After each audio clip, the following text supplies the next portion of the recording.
मंगलम वरदे कामरूपिणी विद्यारंभं करिष्यामि सिद्धिर्भवतु मे सदा। सरस्वती सभा मध्ये सुलक्ष्मी ज्ञानरूपिणी कल्याणी सर्वलोकस्य माता ज्ञानमती मता। जोलो द्वादशांगमयी जिनवाणी माता की जय। परम पूज्य गणिनी प्रमुख श्री ज्ञानमती माता जी की जय। प्रवचन निर्देशिका की क्लास प्रारंभ हो रही है। सभी जिज्ञासु भाई बहन अपने अपने स्थानों से क्लास को ज्वाइन कर रहे हैं और सम्यक दर्शन का प्रकरण जो चल रहा है, सम्यक दर्शन के बारे में आप अच्छी तरह से ज्ञान प्राप्त करके और सम्यक्त को प्राप्त करने का एवं सम्यक दर्शन को दृढ़ करने का मार्ग प्रशस्त कर रहे हैं। क्षायिक दृष्टिलब्ध्यया सामग्र्यार्षे प्ररूपिता सामे भूयात् त्वरं देव युष्मत्पाद प्रसादतः। अर्थात क्षायिक सम्यक दर्शन की प्राप्ति के लिए जो सामग्री आर्ष ग्रंथों में कही गई है, हे भगवान आपके चरण कमल के प्रसाद से वह मुझे शीघ्र ही प्राप्त हो, ऐसी भावना, ऐसी प्रार्थना, ऐसी मंगल कामना भगवान जिनेंद्र के चरणों में पूज्य गणिनी प्रमुख श्री ज्ञानमती माता जी ने सम्यक दर्शन के कारण नामक अधिकार के प्रारंभ में मंगलाचरण के साथ व्यक्त की है और उसके बाद सारा सठखंडागम, कसाय पाहुड़, लब्धि सार, क्षपणा सार आदि 68 ग्रंथों का सार इस प्रवचन निर्देश का ग्रंथ में भर दिया। आप एक एक शब्द को हृदयंगम कर रहे हैं। आपने पहले चारों गतियों में सम्यक दर्शन को प्राप्त करने के कारण जाने, पुनः 5 लब्धियों के बारे में जाना कि जो सम्यक दर्शन को प्राप्त कराने में कारण है। क्षयोपशम, विशुद्धि, देशना, प्रायोग्य और करण लब्धि। इन लब्धियों के पश्चात अब हमने क्षायोपशमिक सम्यक्त के बारे में भी आपको बताया है।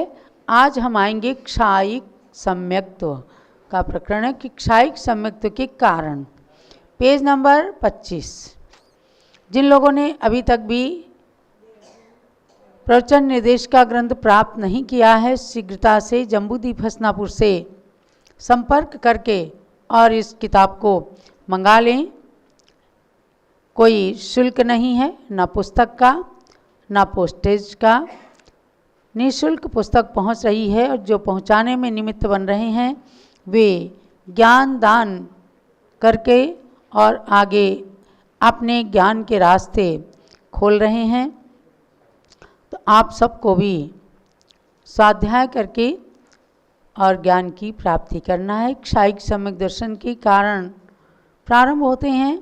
दर्शन मोहिनी का क्षपण करने के लिए आरंभ करता हुआ यह जीव कहाँ पर प्रारंभ करता है, तो सबसे पहले प्रश्न करके और उसका समाधान चाहा गया है कि दर्शन मोहिनी का क्षपण। दर्शन मोहिनी मतलब अनंतानुबंधी चतुष्क और मिथ्यात्व, सम्यक मिथ्यात्व और सम्यक्त प्रकृति, ये 7 प्रकृतियां अब दर्शन मोहिनी की हो गई।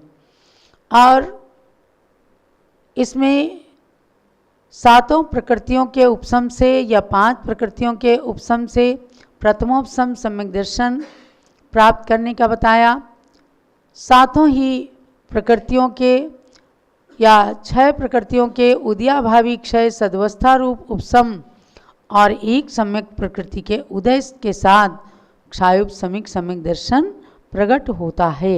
ये इसके अंदर भी जाति स्मरण आदि बाह्य कारण जो हैं वो तो सबके लिए होते ही हैं अपने अपने निमित्त प्राप्त करके। तो उत्तर मिलता है ढाई द्वीप समुद्रों में स्थित 15 कर्म भूमियों में जहाँ जिस काल में जिन केवली और तीर्थंकर होते हैं वहाँ उस काल में आरंभ करता है। ये धौला पुस्तक 6 के पृष्ठ 243 पर कहा गया है।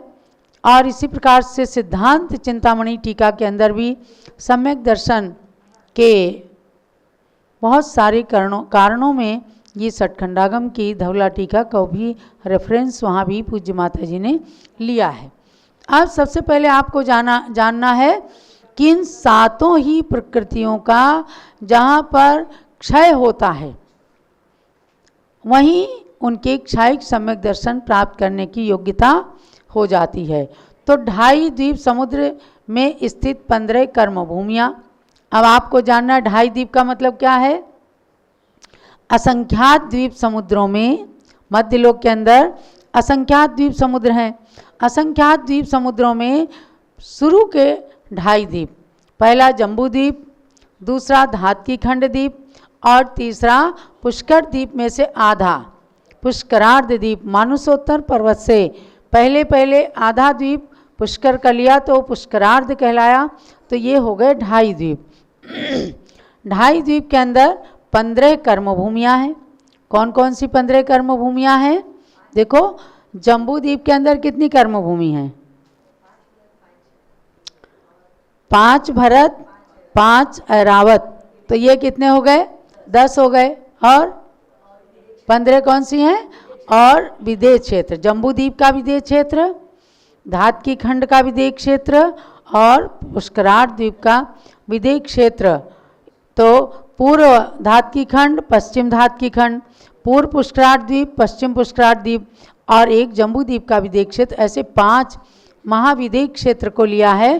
तो 5 भरत के, 5 ऐरावत के और 5 महाविदेहों के। महाविदेह इसलिए कहा है, विदेह क्षेत्र के जब भेद करेंगे तो एक एक विदेह क्षेत्र के 32 भेद होने से 160 भेद हो जाएंगे विदेह क्षेत्रों के। यहाँ पर जो 15 कर्म भूमियाँ कहीं हैं तो 5 महाविदेहों को ही लिया है। तो अब आप समझ लीजिए कि 3 लोक के अंदर मध्य लोक में जो असंख्यात द्वीप समुद्र हैं, इसमें प्रारंभिक ढाई द्वीप के 15 कर्म भूमियों में जहाँ पर जिस काल में, यानी चाहे विदेह क्षेत्र में चतुर्थ काल में या भरत और ऐरावत क्षेत्र के चतुर्थ काल में, क्योंकि पंचम काल में केवली शुद्ध केवली का पादमूल नहीं मिलता, तो चतुर्थ काल में, जिस काल में जब जिन तीर्थंकर और केवली होते हैं वहाँ उस काल में क्षायिक सम्यक दर्शन को प्राप्त करने का शुभारंभ ये जीव करता है। तो ये तो पहले से ही चली आ रही कि भव्य होना चाहिए, पंचेंद्रिय होना चाहिए, संगी, पर्याप्तक, ये शर्तें तो पहले से ही हैं। क्योंकि एक इंद्रिय से लेकर असंगी पंचेंद्रिय तक जीवों को किसी को भी सम्यक दर्शन प्राप्त करने की योग्यता नहीं रहती है।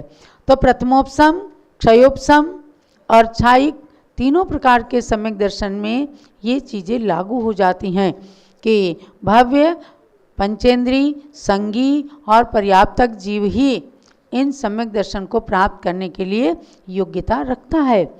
कर्म भूमि में उत्पन्न हुआ मनुष्य केवली, शुद्ध केवली या तीर्थंकर के पादमूल में दर्शन मोहनी का क्षय करना प्रारंभ करता है, किंतु उसकी पूर्ति चारों गति में से किसी में भी हो सकती है। ये भी एक अकाट्य नियम है कि जहाँ पर क्षायिक सम्यक दर्शन प्राप्त करने की शुरुआत की, वहाँ भी क्षायिक सम्यक दर्शन प्राप्त कर सकते हैं। मान लीजिए आयु पूरी हो गई, चले गए और इधर क्षायिक सम्यक दर्शन शुरू कर दिया था, यानी इन कर्म प्रकृतियों का दर्शन मोहनी का क्षय करना प्रारंभ कर दिया था और उससे पहले उनका मरण हो गया, तो किसी भी गति में उसकी क्षपणा पूरी हो सकती है।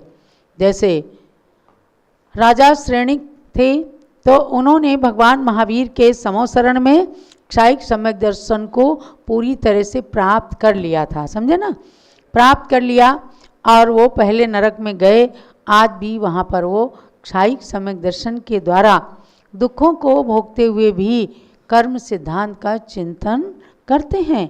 ये छायिक सम्यक दर्शन का प्रभाव है। धवला टीकाकार ने सूत्र के जिन शब्द से चतुर्दश पूर्वधारियों को अर्थात श्रुत केवलियों को लिया है, केवली पद से तीर्थंकर नाम कर्म के उद्देश्य से रहित सामान्य केवलियों को लिया है और तीर्थंकर पद से साक्षात तीर्थंकर को लिया है। इनमें से किसी के पाद मूल में मनुष्य क्षायिक सम्यक दर्शन को प्राप्त कर सकता है। समझ गए ना? यानी जिन, केवली और तीर्थंकर 3 शब्द लिए। तो जिन शब्द से 14 पूर्वधारी यानी 6ठे गुणस्थान 7वें गुणस्थान वर्ती जो अंग और पूर्व के ज्ञान के ज्ञाता हैं, तो उनको और श्रुत यानी श्रुत केवलियों को जो 11 अंग 14 पूर्व को धारण करने वाले हैं वे श्रुत केवली, तो उनको जिन शब्द से ले लिया। और केवली पद से, केवली के पाद मूल में जो होता है तो केवली से लिया जिनके तीर्थंकर नाम कर्म का उदय नहीं है लेकिन सामान्य केवली हैं, तो उनके पाद मूल में भी जाकर भव्य प्राणी दर्शन मोनि का क्षय कर सकता है, क्योंकि वहाँ का औरा ऐसा होता है। उन्होंने स्वयं में इतना ज्ञान प्राप्त किया, ऐसा निर्दोष चारित्र प्राप्त किया है कि उनके औरे से सामने का प्राणी, भव्य प्राणी जो है वो दर्शन मोनि कर्म को क्षय करने की योग्यता प्राप्त कर लेता है। तो और तीर्थंकर पद से लिया साक्षात तीर्थंकर भगवान, उनके पाद मूल में तो कोई शंका की बात ही नहीं। अगर भाव विशुद्ध हुए, दर्शन मोनि कर्म को क्षय करने जितनी आत्मा के अंदर पवित्रता आ गई तो वहाँ पर छायिक सम्यक को प्राप्त कर सकता है। जिस प्रकार से प्रथमोपम सम्यक्त्व में अधा प्रवृत्तकरण, अपूर्वकरण और अनिवृत्तिकरण ये 3 करण आदि क्रियाएं होती हैं, उसी प्रकार से सर्वप्रथम ये जीव अधा प्रवृत्तकरण आदि 3 करणों को करके अनंतानुबंधी का विसंयोजन करता है। अब देखो कुछ ये शब्द अधाकरण, अपूर्वकरण, अनिवृत्तिकरण की परिभाषा आपने जानी है। कहीं एक समान सबके परिणाम होते हैं, कहीं अनेक समयवर्ती अनेक भिन्न भिन्न परिणाम होते हैं, कहीं अनेक समयवर्ती के एक समय एक जैसे परिणाम होते हैं। तो ये 3 करणों की परिभाषा हमने आपको बताई। अब इन 3 करणों को करके अनंतानुबंधी की विसंयोजना करते हैं। इसका मतलब क्या है कि अनंतानुबंधी क्रोध, मान, माया, लोभ इन 4 का क्षपण करके और 12 कसाय जो और बची, अप्रत्याख्यानावरण, प्रत्याख्यानावरण और संज्वलन और 9 कसाय इन रूप से परिणमित कर देता है। माने अनंत अनंत संसार में परिभ्रमण करने वाली बात खत्म हो जाती है। फिर उसको 12 कसाय ये और 9 कसाय, इसका मतलब क्या हुआ 21। इन 21 कसाय और 9 कसाय रूप से परिणमन करने को इसको कहते हैं अनंतानुबंधी की विसंयोजना। समझे क्या? एक तो नष्ट करना और अनंतानुबंधी को नष्ट करके इन 21 प्रकृतियों में परिणमन करा देना, इसको कहते हैं विसंयोजना। तो अनंतानुबंधी का यहाँ विसंयोजन कर लिया। अंतर मुहूर्त काल के जब आपसे पूछा जाए कि विसंयोजना, अनंतानुबंधी की विसंयोजना का मतलब क्या है, तो आप परिभाषा ये बताएंगे कि अनंतानुबंधी क्रोध, मान, माया, लोभ इन 4 को 12 कसाय, अप्रत्याख्यानावरण, प्रत्याख्यानावरण, संज्वलन कसाय और 9 कसाय रूप परिणमित करना, यह अनंतानुबंधी की विसंयोजना कहलाती है। तो उसके बाद अंतर्मुहूर्त काल के व्यतीत होने पर पुनः इन 3 करणों के द्वारा दर्शन मोनि का क्षपण कर देता है। देखो ये तो फैक्ट्री है जो अपने अंतरंग आत्मा के अंदर चलती है। कैसे फैक्ट्री चली, कहाँ पर धान गया, कहाँ भूसी बनी, कहाँ पर वो उसने लाल वाले अंश को निकाल दिया, कहाँ से निकला, कहाँ से असली चावल बन के आया, कहाँ बिल्कुल पॉलिश्ड होके बाहर निकल आया, ये सब मशीनरी कार्य होता है। इसी प्रकार से आपके इधर आत्मा में विशुद्धि आ रही है, उधर विसंयोजना हो रही है, अनंतानुबंधी कसाय जा रही है। अब मेरा काम समाप्त है, अब ये 6 महीने के अंदर, 15 दिन के अंदर और अंतर्मुहूर्त के अंदर वाली कसाय के रूप में उसे परिणत करके और नौनो कषाय रूप से परिणत करके विसंयोजना करता है। तो आपको ये परिभाषा बतानी पड़ेगी। अब दर्शन मोनि के, तो दर्शन मोनि का फिर क्षपण करता है कैसे? इन तीनों दर्शन मोनि की 7 प्रकृतियों का फिर क्षपण कर देता, क्षय कर देता है। दर्शन मोनि के 3 भेदों में सम्यक्त प्रकृति के क्षय में कुछ कार्य शेष रहने पर ये कृतकृत्य वेदक कहलाता है। अब देखो कृतकृत्य वेदक, इसको क्या कहते हैं? कृतकृत्य वेदक का मतलब क्या है? देखो, अनंतानुबंधी चतुष्क हुई और मिथ्यात्व, सम्यक मिथ्यात्व, इन 2 प्रकृतियों का क्षय करने से, यानी 6 प्रकृतियों का क्षय करके व्यक्ति कृतकृत्य वेदक कहलाता है। यानी यहाँ पर सम्यक्त प्रकृति का उदय रहता है और बाकी 4 अनंतानुबंधी की और मिथ्यात्व और सम्यक मिथ्यात्व, इनका क्षय कर देने से, तो कह रहे हैं सम्यक्त प्रकृति के क्षय में अभी कुछ कार्य शेष है। 6 प्रकृतियों का तो क्षय कर दिया, सम्यक्त की प्रकृति के क्षय करने में कुछ समय शेष है, तब वो कृतकृत्य वेदक कहलाता है। जब उसको भी क्षय कर देगा तो क्षायिक सम्यक दृष्टि हो जाएगा। उस समय कदाचित आयु के पूर्ण होने से मरण को प्राप्त हो जाता है, तो वह पूर्व में बद्ध हुई आयु के अनुसार किसी भी गति में जाकर वहाँ उस क्षायिक सम्यक्तों को पूर्ण कर लेता। प्रश्न ये उठता है ना कि जब केवली शुद्ध केवली का पाद मूल मिल गया, तीर्थंकर भगवान मिल गए, तो वहाँ क्या शेष बचा? तो शेष ये बचा कि 6 प्रकृतियों का तो क्षय कर दिया और अभी सम्यक प्रकृति को क्षय करने में जरा सा कोई अटक है वहाँ पर, तो वहाँ पर कुछ ना कुछ अभी शेष रह गया कार्य। वो शेष रह गया कार्य उतनी देर के लिए कृतकृत्य वेदक बन जाता है जीव के। हाँ, तो आयु बंद पहले हो गया, तो आयु बंद होने पर अभी सम्यक प्रकृति में क्षय होने में जो समय शेष रहा है, तो वो जा कर के अगले जन्म में जिस आयु को बांध करके जिस गति में गया, तो वहाँ पर उस क्षायिक सम्यक्त को पूर्ण करेगा। मतलब सम्यक प्रकृति का जो कार्य शेष रहा है वहाँ जा कर के उसको भी क्षय करके पूर्ण कर लेगा। ये बात भी धवला पुस्तक क्षय में पृष्ठ 247 में कही गई है। उन्हीं सब बातों को लेकर पूर्ण प्रमाण के साथ, केवल अपने मुख की बात नहीं, जनवाणी को लेकर नहीं, जिनवाणी को लेकर के पूज्य ज्ञानमती माता ही चलती हैं।